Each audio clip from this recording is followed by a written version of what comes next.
Well, this is to inform students that are going to enter our high schools next year.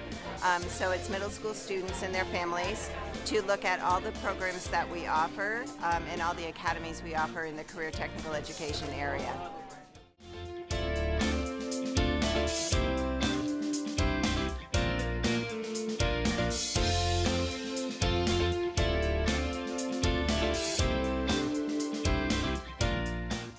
This is the booth for Little Rock High School's Biomedical Science Academy.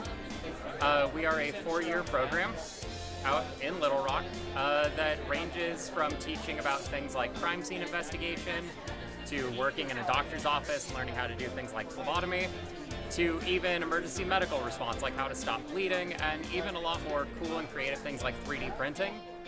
It's a really fun program that gives students a lot of 21st century skills and unique learning experiences they wouldn't get anywhere else.